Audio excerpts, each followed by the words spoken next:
A stadium is a place or venue for outdoor sports, concerts, or other events and consists of a field or stage either partly or completely surrounded by a tiered structure designed to allow spectators to stand or sit and view the event. Pausanias noted that for about half a century the only event at the ancient Greek Olympic festival was the race that comprised one length of the stade at Olympia, where the word stadium originated. Etymology: stadium is the Latin form of the Greek word stadion, a measure of length equaling the length of 600 human feet. As feet are a variable length, the exact length of a stadion depends on the exact length adopted for 1 foot at a given place and time. Although in modern terms one stadion equals 600 feet, in a given historical context it may actually signify a length up to 15% larger or smaller. The equivalent Roman measure, the stadium, had a similar length, about 185 meters, but instead of being defined in feet was defined using the Roman standard passus to be a distance of 125 passus.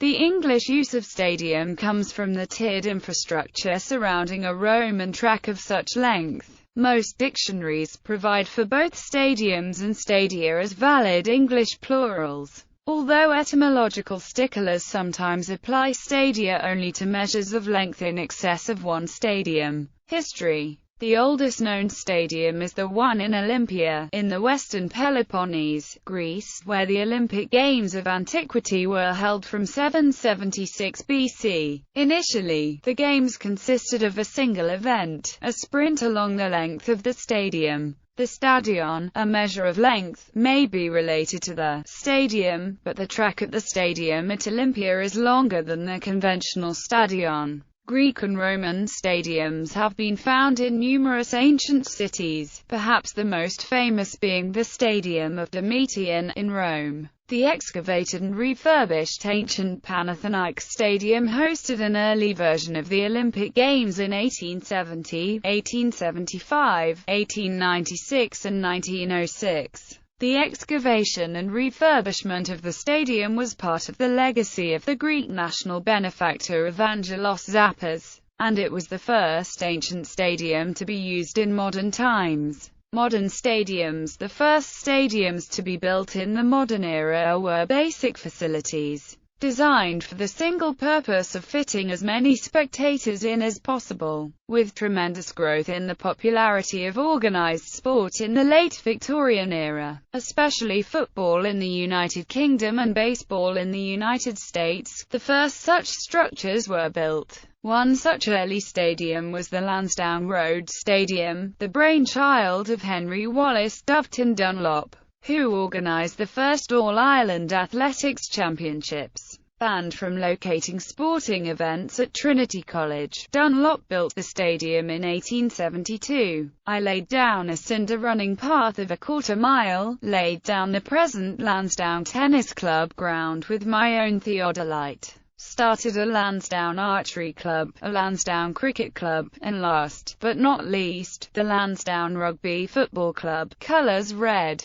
black and yellow. Some 300 cartloads of soil from a trench beneath the railway were used to raise the ground, allowing Dunlop to utilize his engineering expertise to create a pitch envied around Ireland. Other early stadiums from this period in the UK include the Stamford Bridge Stadium and Anfield Stadium. In the US, many professional baseball teams built large stadiums mainly out of wood, with the first such venue being the South End Grounds in Boston, opened in 1871 for the team then known as the Boston Beaneaters. However, many of these parks caught fire, and even those that did not burn proved inadequate for a growing game. All of the 19th century wooden parks were replaced, some after only a few years, and none survive today. Goodison Park was the first purpose-built football stadium in the world. Walton-based building firm Kelly Brothers were instructed to erect 2 uncovered stands that could each accommodate 4,000 spectators. A third covered stand accommodating 3,000 spectators was also requested.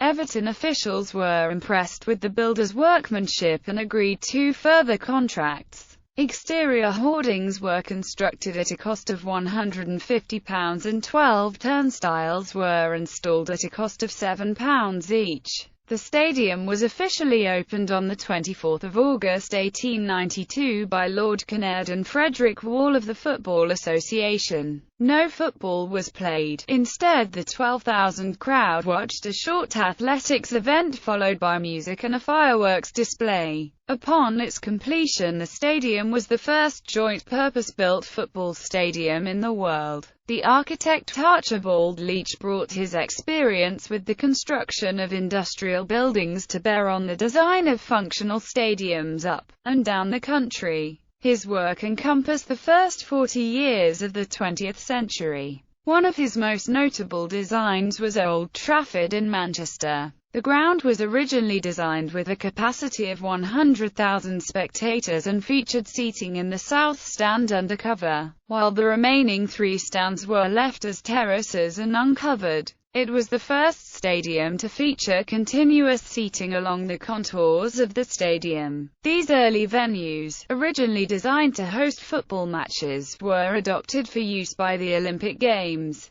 the first one being held in 1896 in Athens, Greece. The White City Stadium, built for the 1908 Summer Olympics in London, is often cited as the first modern seater stadium, at least in the UK. Designed by the engineer J.J. Webster and completed in 10 months by George Wimpey, on the site of the Franco-British exhibition. This stadium, with a seating capacity of 68,000, was opened by King Edward VII on 27 April 1908. Upon completion, the stadium had a running track 24 feet wide and 3 laps to the mile. Outside there was a 35-foot wide, 660-yard cycle track. The infield included a swimming and diving pool. The London Highbury Stadium, built in 1913, was the first stadium in the UK to feature a 2-tiered seating arrangement when it was redesigned in the Art Deco style in 1936. During these decades, parallel stadium developments were taking place in the U.S. The Baker Bowl, a baseball park in Philadelphia that opened in its original form in 1887 but was completely rebuilt in 1895, broke new ground in stadium construction in 2 major ways.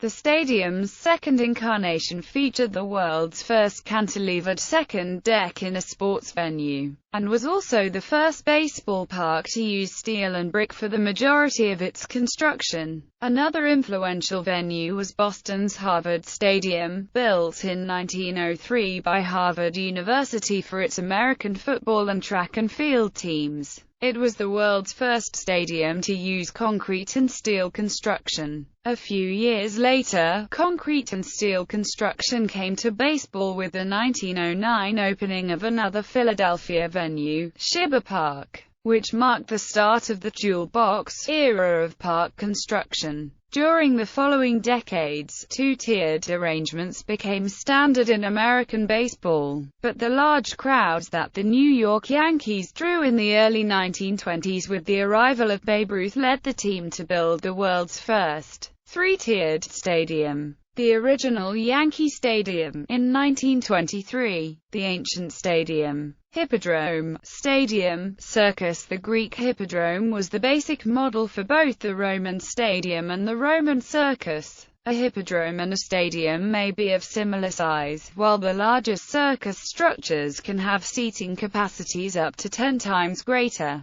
In practice, however, the association of one of these 3 words with a given structure may be more the result of some naming convention than a reflection of any characteristic of its physical size or structure. Indeed, from one epoch to another the same structure may be known by different names. For example, the Stadium of Domitian was also known as the Circus Agonalize. In another example, a structure at Aphrodisias can be found referred to as a stadium, or a hippodrome, while it has the size and structure of a small circus.